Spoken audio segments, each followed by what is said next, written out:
Ko olsun aydınlık dedi Allah, da peydalandı aydınlık. Da gördü Allah hani aydınlık isle, da ayırdı Allah aydınlığı karanlıktan. Da verdi at Allah aydınlığa gündüz, karanlığa da gece. Hem vardı akşam, hem vardı sabah.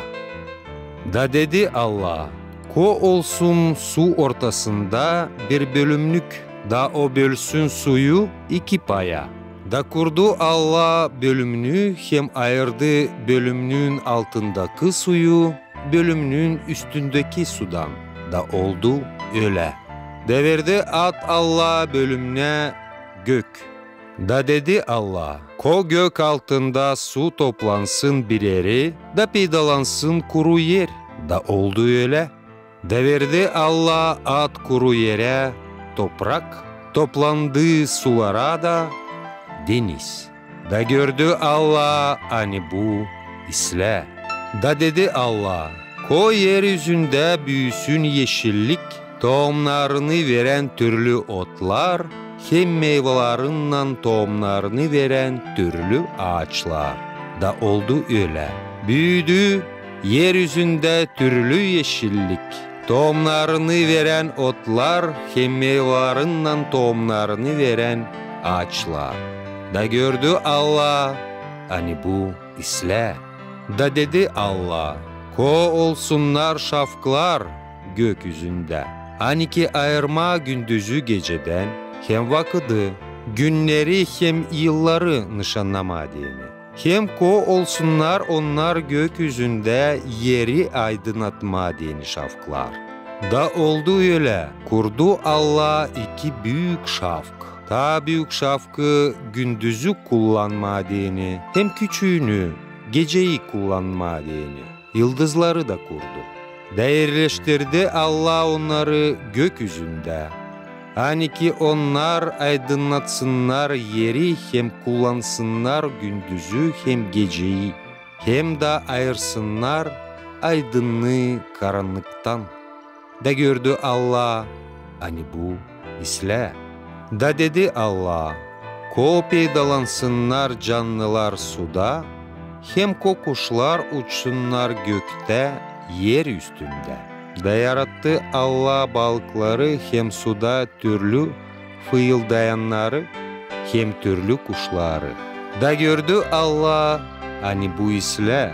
Da iyi sözledi onları hepsini Allah deyip, yavrulayın da zeydelenin, hem doldurun suları denizlerde, hem kokuşlar zeydelensinler yeryüzünde. Da dedi Allah, ko olsun yerde her türlü hayvan, hem sığır, hem ufak hayvan, hem canavar. Da oldu öyle. Yarattı Allah türlü yaban hayvan, hem sığır, hem türlü ufak hayvanları. Da gördü Allah hani bu isle. Büyük kuvvetli kurucunun sözünle yapılan yer rahattı, hem şaşılacak güzeldi. Ama kurulmak ta bitmemişti.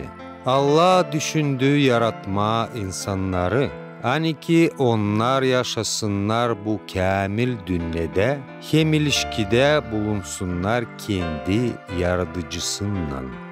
Da dedi Allah, yaradalım insanı tıpkı kendimiz gibi. Da ko o olsun çorbacı deniz balıklarına, hem gök kuşlarına, hem hayvanlara, bütün yere, hem bütün yeryüzündeki canlılara. Da yarattı Allah insanı tıpkı kendisi gibi. Adamı hem karıyı yarattı o. Hem iyi sözledi onları Allah, deyip onlara, doğdurun da zeydelenin, hem doldurun toprağa, hem çorbacı olun ona. Hem çorbacı olun deniz balıklarına, hem gök kuşlarına, hem bütün yerdeki canlılara. Veririm size yemek için hepsi yerdeki otları, hem hepsi ağaçların meyvelerini. Hepsi yaban hayvanları da, hem gök kuşları, hem türlü yerdeki canlıları, hepsini kimde var ömür soluğu, ben vererim imek için bütün yeşilli da oldu öyle. Da gördü Allah hepsini ne o kurdu, hem ani hepsi bunlar pek isle. Böyle kuruldular göklen yer, hem hepsi ne onlarda var. Da bitirdi Allah 7. güne karşı hepsini kendi işlerini. Da 7. günü dinlenerdi kendi işlerinden sonra. Allah yarattı insanları güzel hem kısmetli. Onların yüreklerinde vardı sevgi, kendi yaratıcısına hem kendi kendilerine. İlk kişinin adıydı Adam, karının da Yeva. Allah verdi onlara kurulmuş toprağa, hani ki baksınlar onu.